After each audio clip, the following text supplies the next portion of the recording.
Didn't you dodge?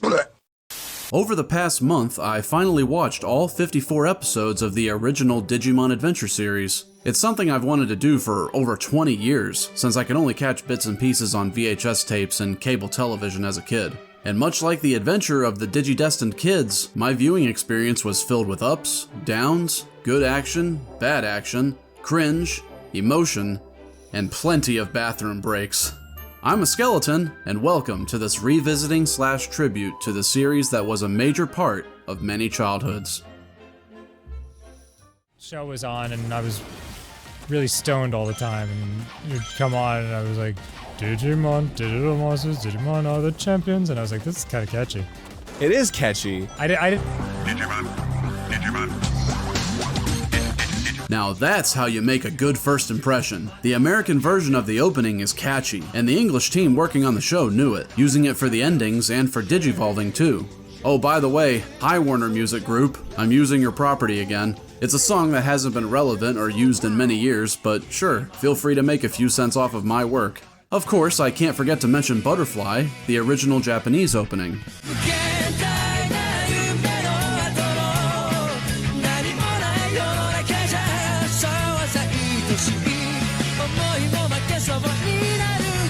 This was more an actual song instead of just a catchy tune, and I can't explain it, but I have some kind of bizarre nostalgia for it, even though it's not what I grew up with.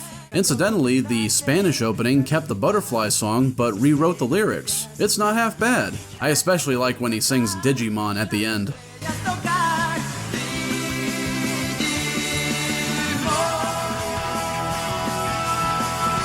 I kinda love it. Episode 1 starts by showing the strange weather anomalies happening all over the world, like flooding in the desert and seasonal temperatures reversing. After a freak snowstorm interrupts the kids' summer camp, they each receive their Digivices and are teleported to the digital world. After meeting up with their Digimon partners and helping them to digivolve into their more recognizable forms, the party begins their adventure through a crazy and kooky world where things get pretty weird, like phone booths on the beach.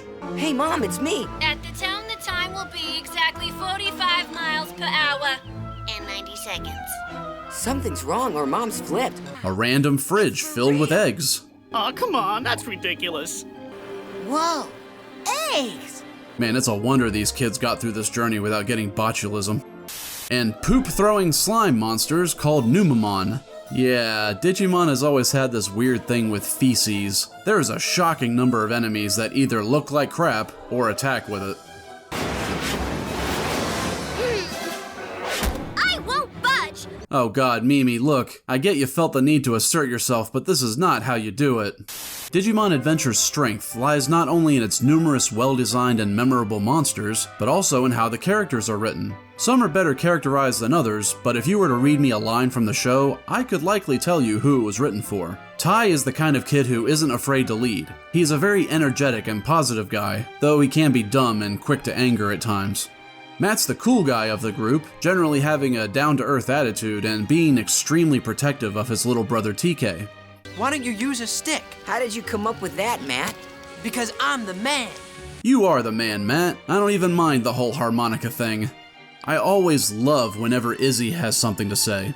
Warm water is perfect for removing soil and epidermis. You know, dirt and dead skin. Whenever my skin gets dirty, I just shed it. That would be difficult for me. His computer wizardry and geek speak is always a treat, especially with his excellent voice being provided by the absolute legend Mona Marshall. She's done so many voices across so many entertainment mediums that there is no way I could list them all here. I was shocked to discover that she's been the voice of Sheila Broflovsky from South Park for all these years. Much like Tara Strong and Richard Epcar, you've heard Mona Marshall's voice somewhere before. Sora's difficult to comment on. It's not until she gets her crest of love that anything interesting happens with her character. Each kid later gets a crest that aligns with their core aspect and allows their Digimon to evolve to their ultimate forms. Courage for Tai, knowledge for Izzy, etc, etc. Sora's is love, and she thinks that's not a good fit for her because she doesn't truly understand what love is. Oh, the crest of love, that's just perfect for you, Sora. No, it's not. You're wrong. Don't even say that, Ty. It's not like me at all. She suffers a leg injury before the events of the show, and her mother tells her that she can't play soccer anymore and that she would be joining the family business of flower arranging. Once Sora finally realizes that her mother did that to keep her from getting hurt, I always thought my mom was thinking about her flower shop, but she was really worried about me getting hurt. she finally understands love and her crest awakens. And it's because her core aspect is love that it becomes so much harder to see what happens with her and Biyomon in Last Evolution Kizuna. But that is a video for another day. Mimi. Ah, Mimi. If this were Friends, she'd be Rachel. You'd think she'd be unlikable with her spoiled and whiny demeanor, but she's easily one of the show's most entertaining characters. And her crest of sincerity means that she doesn't have a fake bone in her body. Sorry, I could have pretended you were my doll or a stuffed animal, I suppose. But I have a reputation for good taste to maintain. I'm in bad taste? Mimi tells it like it is. On a side note, her mother is absolutely perfect. But I don't want to get used to it. I want to go home and sleep in my own bed. I want to live life to the fullest. I want to clean lint out of my dryer. I want to pick up after my doggy. I want to know what's happening on my soap operas. I'm so glad I got that off my chest. TK is another character who's difficult to say much about. He's pretty much a stereotypical preschool child who I'm hoping gets expanded upon in the second series. And the less said about his choice of hat in Last Evolution, the better. TK, your crest is hope, and I hope to God you learn to get rid of that hat. I saved my two favorite characters for last. Joe starts out the series as a basket case, always stressed out and worried about everything. Despite his fear, he takes his position as the eldest of the group seriously and considers himself responsible for their safety. If I'm responsible for everyone's safety, then I have to protect them. Their lives depend on me. Willing to put himself in harm's way and even almost drowning to save TK. You're just a kid. I'm responsible for you. Joe? Joe! The event that activates his crest of reliability. I put a lot more stock in Joe's ability to resist his inner fear and do what he knows must be done. That's a quality that I admire way more than courage. That's integrity. And then there's Kari, the 8th child who joins the team about halfway through the show. I don't like her because of her growth or complexity as a character. I like her because she is absolutely precious. Hi! Come here!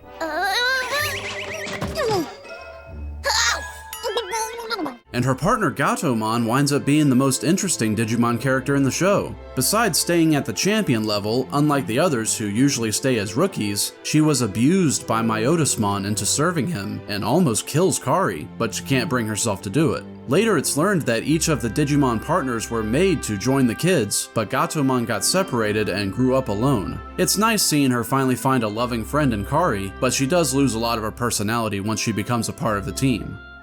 As for the other Digimon, most of them are more or less complements to their human partners, with the exception of Gomamon, who's the exact opposite of Joe, always trying to get him to lighten up and join in the fun. You're nuts. What's so bad about that? I sure have more fun. I've always been especially fond of Gabumon with his mild-mannered personality and way of speaking. Hey, come on, Matt, I'm your Digimon, remember? I'm here to help you through thick and thin, whether it's hot or cold. All I have is my own fur and... Hey, that's it! Why not? Naked Digimon.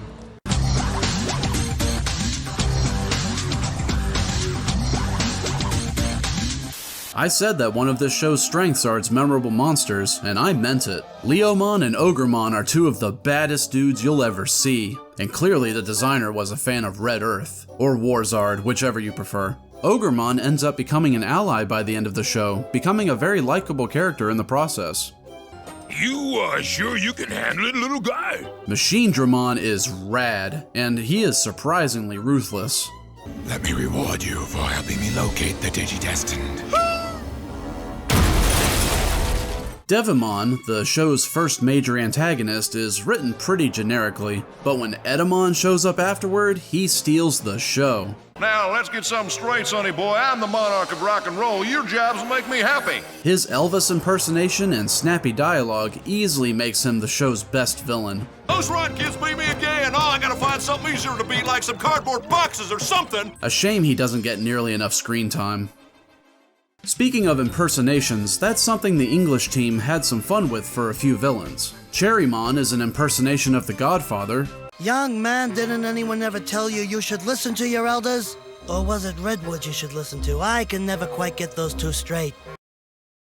Digitamamon is an impression of Peter Lorre, or Lorre, however you pronounce that. How dishonest, trying to leave without paying me. And in a later series, we even get an extremely corny impression of Christopher Walken as Ice Devimon. It will be so joyous, all the pain and the suffering, don't you agree? I don't know. Just another way this show managed to stand out in the West. Another way it stood out was on the rare occasions when it tackled some pretty heavy themes. I'll never forget an episode near the end when we learned that Kari was a sickly child and the poor girl nearly died when Ty took her outside to play one time. His mother gets so upset that she slaps the kid. What could you have been thinking? You knew she was sick! It's a truly heart-wrenching story, and I'm glad that it was preserved in the English version. There's also Izzy accidentally learning that he was adopted, and the divorce of Matt and TK's parents, which split them up. That's rough. It was under different circumstances, but I was separated from my little sister at a young age too. I know how hard it can be. Man, I've been singing this show's praises so much that you might think I have no problems with it. Well, let me tell you, that is incorrect. There are so many quote-unquote battles in this show that end in literal seconds, where Garurumon is hyped up to be a martial arts fighter, but when he's first revealed, he just pushes an attack back at the enemy, and that's it. They beat Digitamamon! Not a single punch thrown. So disappointing. This also happens to be the first use of the Hey Digimon song. Hey Digimon, champions of the digital world. I hate it. I hate it. And they reuse it over and over in so many moments that would be 10 times better without it. And I'm sorry to say, but the show doesn't start getting really good until about episode 29, when the group returns to the real world and every episode is no longer walking aimlessly from place to place. We're always walking around searching for someone. I've never done so much walking in my life. Yeah, dude, no kidding. It's also pretty dumb that the opening outright spoils new Digivolutions that the audience isn't supposed to know about yet. It really cheapens how special these moments are supposed to be. Mimi, be quiet. He'll hear ya. Oh, and what's he gonna do? See? He heard ya. Oh snap, it's Mr. X. There's no way I can end this video without talking about some of the strange little transitions from a Japanese cartoon to English. Here's a pair of Digimon playing pachinko, basically the Japanese version of slots. And here's the classic, confusing as hell Japanese subway system. Good luck trying to tackle this if you're a tourist. Here, Nanimon is supposedly getting hammered on soda, but it's actually Japanese sake, or rice wine. And here's one where I think American censorship was absolutely the right call. In our version, Puppetmon just kind of stalks TK around his house, without any real apparent threat. Yoo-hoo! There you are! I found you! The game's over!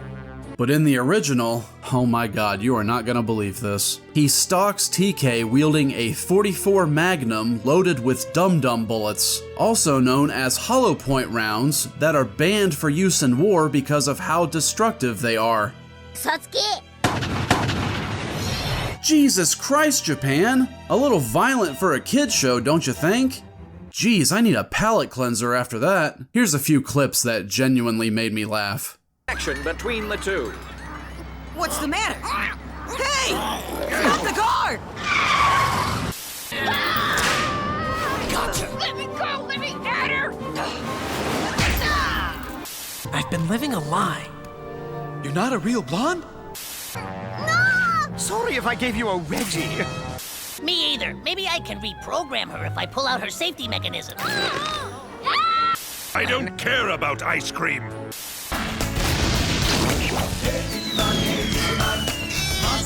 I'm going to crank out some of my thoughts. I'm trying, but it's hard to get them out of my head. Hello, you forgetting about me? Leo man! Then what are you doing in there? I don't even want to talk about it, Ty. I don't know if that ugly green guy scared you, but he really scared me, and who knows where he is now. So I made a couple of keychains. Digimon keychains available in stores now. What the f*** is this? What the f*** is this? When I was a kid, there was a general consensus among me and my friends that Pokemon had the better games, while Digimon had the better show. Oh, and I guess Monster Rancher was in there too, somewhere. While I absolutely wound up watching more of the Pokemon cartoon due to it being much easier to find on TV and VHS, the truth could not be denied. Digimon Adventure was special, and I'm so glad that starting this YouTube channel finally pushed me to watch it. Perhaps someday I'll check out the 2020 remake and see how it changes up the formula. If you enjoyed this video, please consider subscribing. It won't be anytime soon, but Digimon will return on this channel someday in the future. This is A Skeleton signing out. 無限大な夢の後の何もない世の中じゃそうさ愛しい思いも負けそうになるけどステージがしないイメージだらけの